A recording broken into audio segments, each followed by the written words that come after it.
लब्बैक लब्बैक या रसूल अल्लाह, लब्बैक लब्बैक लब्बैक या रसूल अल्लाह।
जानते हो, छिपकली ने दूर बैठकर सिर्फ आग को फूंक मारी थी, नस्लों को सजा मिल गई।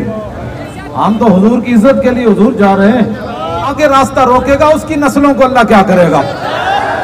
बेशर्मो, खबरदार, तुम ख्याल भी करो, तुम्हें पता नहीं हम कितने बड़े मुकद्दस मिशन के लिए जा रहे हैं। और मौला अली ने मारी नींद पर नमाज। यार हम तो हुजूर की इज्जत के लिए जा रहे हैं, इस तरह सीने चाड़े करके चलो। खाली तुहाडे घर पुलिस पूछण आ गई आपका लब्बैक से ताल्लुक है तो तुहाडी टंग एवं घुमण लग पै दिया। उन्हें कहा ताल्लुक ही केवे बच्चा, ये ते कब्र जी लब्बैक होएगी, हशर जी लब्बैक होएगी।